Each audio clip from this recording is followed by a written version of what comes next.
ഓണം എക്സാമിന് 8ാം ക്ലാസ്സിലെ സോഷ്യൽ സയൻസിൽ പഠിക്കാനുള്ളത് 4 ചാപ്റ്റേഴ്സ്. ഓരോ ചാപ്റ്ററും എത്രത്തോളം പഠിക്കാനുണ്ട്, എന്തൊക്കെ കാര്യങ്ങളാണ് ഓരോ ചാപ്റ്ററിന് പഠിക്കാനുള്ളത്, സോഷ്യൽ സയൻസ് നിങ്ങൾക്ക് ബുദ്ധിമുട്ടാണോ, ഇതിനൊക്കെയുള്ള ഒരു സൊല്യൂഷനുമായിട്ടാണ് ഞാൻ നിങ്ങളുടെ മുന്നിലേക്ക് വന്നിട്ടുള്ളത്. Welcome to Eduport class 8. It's me your Nafi. അപ്പോൾ ഓണം എക്സാമിന് നമുക്ക് സോഷ്യൽ സയൻസിൽ പഠിക്കാനുള്ളത് എത്ര ചാപ്റ്റേഴ്സ് ആടാ? 4 ചാപ്റ്റേഴ്സ് ആണ്.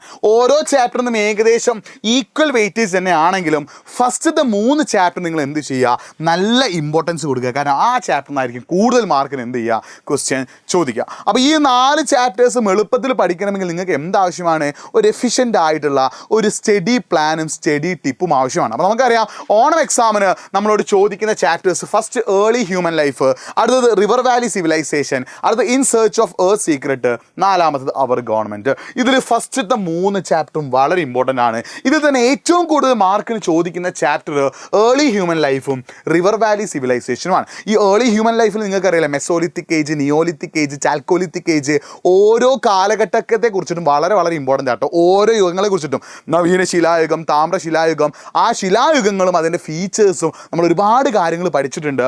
അത് വളരെ ഇമ്പോർട്ടൻ്റ് ആണ്.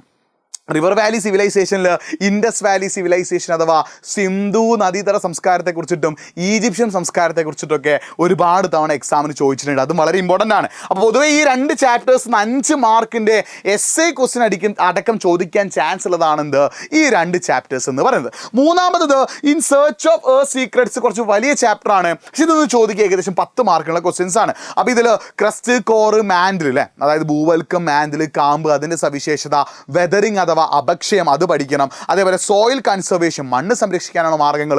3 ശിലകളുണ്ട് അല്ലേ, ഏതൊക്കെയായിരുന്നു 3 ശിലകൾ നമുക്കറിയില്ല. ആ 3 ശിലകളുടെ പ്രത്യേകതകൾ ഒക്കെ പഠിച്ചു വെക്കണം കേട്ടോ. 4മത് അവർ ഗവൺമെൻറ് അഥവാ നമ്മുടെ ഗവൺമെൻറ്. അധികം മാർക്കിന് ഓണം എക്സാമിന് ചോദിക്കാറില്ലെങ്കിലും ഇതിൻ്റെ ഒരു 60% ഭാഗത്ത് നിന്ന് ക്വസ്റ്റ്യൻസ് വരും കേട്ടോ. നമ്മുടെ രാഷ്ട്രപതിയുടെ ചുമതലകൾ, അങ്ങനത്തെ കാര്യങ്ങളൊക്കെ എന്ത് ചെയ്യാറുണ്ട്, ഈ ജുഡീഷ്യറി, എക്സിക്യൂട്ടീവ്, ലെജിസ്ലേച്ചർ അല്ലേ, നീതിന്യായം, അതേപോലെ ഉദ്യോഗസ്ഥ വൃന്ദം, അതിൻ്റെയൊക്കെ സവിശേഷതകൾ എക്സാമിന് എന്ത് ചെയ്യാറുണ്ട്, ചോദിക്കാറുണ്ട്. ഉപരാഷ്ട്രപതിയുടെ ചുമതലകൾ, അതൊക്കെ എക്സാമിന് ചോദിക്കാൻ ചാൻസ് ഉള്ള കേട്ടോ. അപ്പോൾ നിങ്ങൾ ഈ 4 ചാപ്റ്ററും നന്നായിട്ട് പഠിക്കുക. നിങ്ങൾ ആദ്യം ചെയ്യേണ്ടത് എജ്യൂപോഡ് ഈ 4 ചാപ്റ്ററിന് ലൈവും കാര്യങ്ങളൊക്കെ നിങ്ങൾ തന്നുകൊണ്ടിരിക്കുന്നുണ്ട്. അപ്പോൾ ഇത് നന്നായിട്ട് നിങ്ങൾ എന്ത് ചെയ്യുക, ഫോളോ ചെയ്യുക. എജ്യൂപോഡ് ഈ 4 ചാപ്റ്ററിൻ്റെയും ലൈവുകൾ നന്നായിട്ട് നിങ്ങൾ എന്ത് ചെയ്യുക, ഫോളോ ചെയ്യുക. അതിൽ പറഞ്ഞ കാര്യങ്ങളൊക്കെ നന്നാക്കി പഠിക്കുക. എക്സാമിൻ്റെ സമയത്ത് എജ്യൂപോഡ് തന്നെ ലൈവ് നോക്കിയിട്ട് നിങ്ങൾ എന്ത് ചെയ്യുക, സെറ്റാക്കി വെക്കട്ടോ. അതുമാത്രമല്ല, നിങ്ങൾ സോഷ്യൽ സയൻസ് പഠിക്കുമ്പോൾ ഒരിക്കലും കാണാതെ പഠിച്ചുകൊണ്ട് മാത്രം തലയിൽ കയറില്ല മക്കളെ.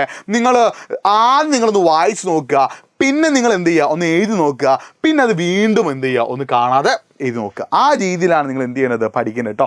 റീഡ്, റൈറ്റ്, റിപ്പീറ്റ് എന്നാണ് ഇതിന് പറയാം. RWR ടെക്നിക് എന്നൊക്കെ പറയും. നമുക്ക് സോഷ്യൽ സയൻസും ബയോളജിയും പഠിക്കാനുള്ള എളുപ്പത്തിലുള്ള ടെക്നിക്കാണിത്. RWR, read, write and repeat എന്നാണ് പറയാം. എന്താണെന്ന് വെച്ചാൽ നിങ്ങൾ ആദ്യം ഇപ്പോൾ എന്ത് ചെയ്യാൻ പോവാണ്, നമ്മുടെ കോർ അഥവാ കാമ്പിൻ്റെ സവിശേഷതകൾ പഠിക്കാൻ പോകണം. അല്ലെങ്കിൽ ഇൻഡസ് വാലി സിവിലൈസേഷൻ, സിന്ധു നദീതട സംസ്കാരത്തിന് തകർച്ചയ്ക്കുള്ള കാരണങ്ങൾ നിങ്ങൾ പഠിക്കാൻ പോവുകയാണെങ്കിൽ നിങ്ങൾ ഒരു തവണ വായിക്കുന്നു.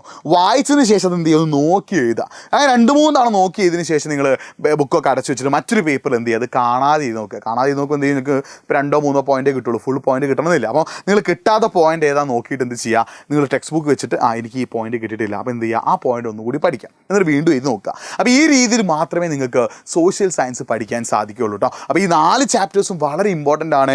എക്സാമിന് ഇത് വളരെ നന്നായിട്ട് പഠിക്കണം. അപ്പോൾ നിങ്ങൾക്ക് ഞാൻ 2-3 കാര്യങ്ങൾ കമൻറ്റ് ചെയ്യാൻ ചോദിച്ചാൽ നിങ്ങൾ കമൻറ്റ് ചെയ്യുക മക്കളെ. നിങ്ങൾക്ക് സോഷ്യൽ സയൻസ് ടഫാണോ? അതേപോലെ നിങ്ങൾക്ക് 8ാം ക്ലാസ്സിൽ ഏറ്റവും ബുദ്ധിമുട്ടുള്ള വിഷയം ഏതാണ്? 8ാം ക്ലാസ്സിൽ ഏത് വിഷയം പഠിക്കാനാണ് നിങ്ങൾക്ക് ഏറ്റവും ബുദ്ധിമുട്ടുള്ളത്?